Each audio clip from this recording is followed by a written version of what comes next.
Hi guys, welcome to another video. In this video I'm going to be giving you 5 tips or bits of advice that I use when setting up a low-tech aquascape. Tip 1, and these are in no particular order, is to consider the nutrition density of your substrate. So what I mean by that is I personally would avoid using sand because that's not going to offer any nutritional benefits to the plants. But I would also avoid using aqua soils that are really rich in nutrients. As this is going to be low tech and not using any CO2, the plants aren't going to be growing at full speed, if you like.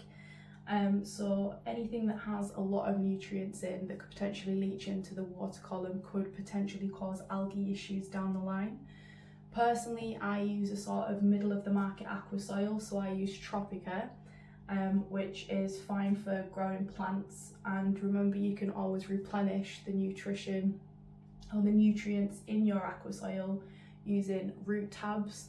So remember, with low tech it's probably better to have more nutrients in the substrate layer than it is free floating around in the water column.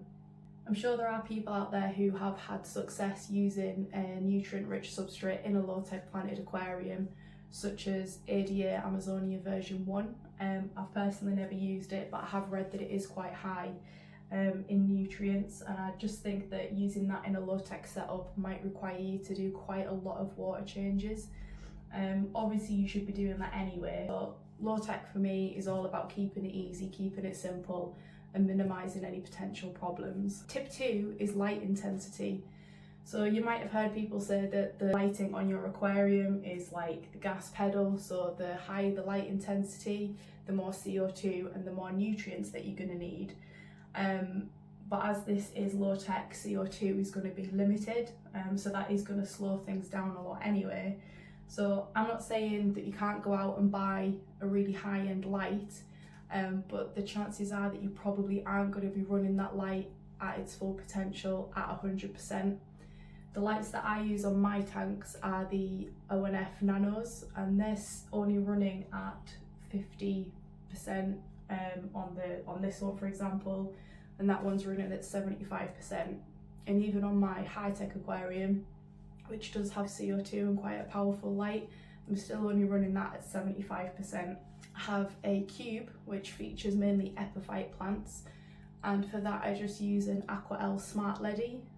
It's super low energy, but it's perfect for growing epiphyte plants. Tip 3, water parameters. Now that's not something that you can help, what comes out of your tap. My water where I am is probably considered slightly hard, or at least at the top end of soft, so I am quite lucky because it's quite optimal for plant growth. I believe that the optimum ranges for aquatic plants in terms of hardness are between 4 and 8.5, maybe a little bit higher.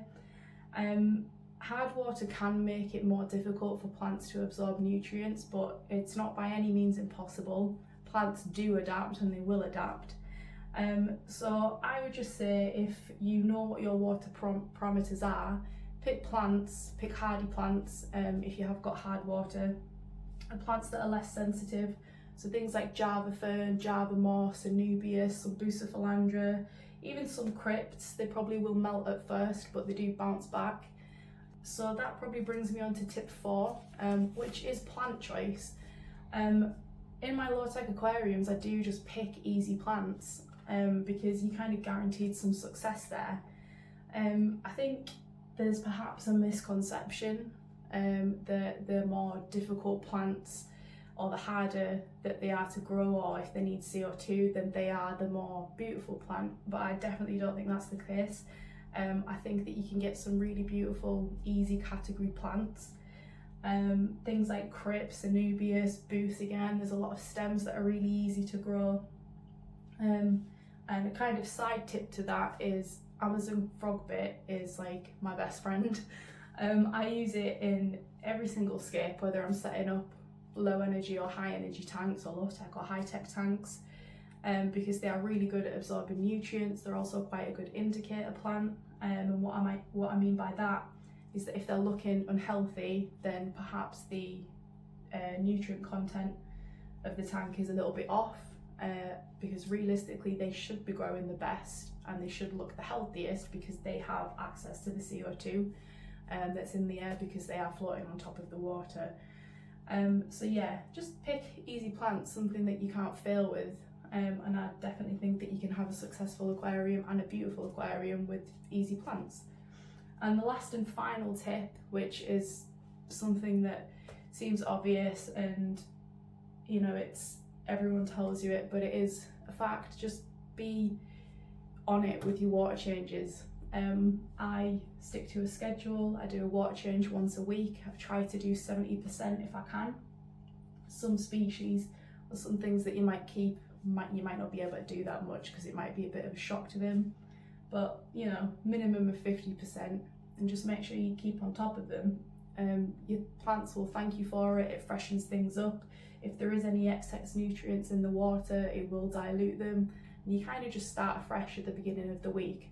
So even if you were dosing fertiliser, that's a different subject, but if you were and you kind of OD'd on your fertiliser, it just brings those levels down again for you to start again for the next week.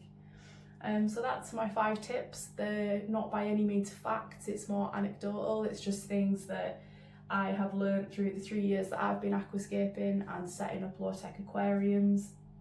These are just sort of my trial and errors and mistakes that I've learned from along the way.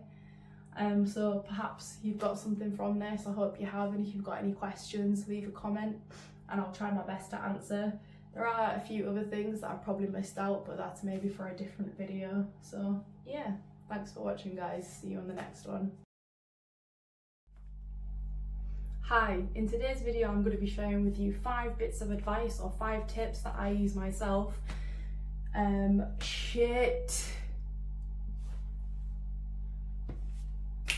Start again. What's the words?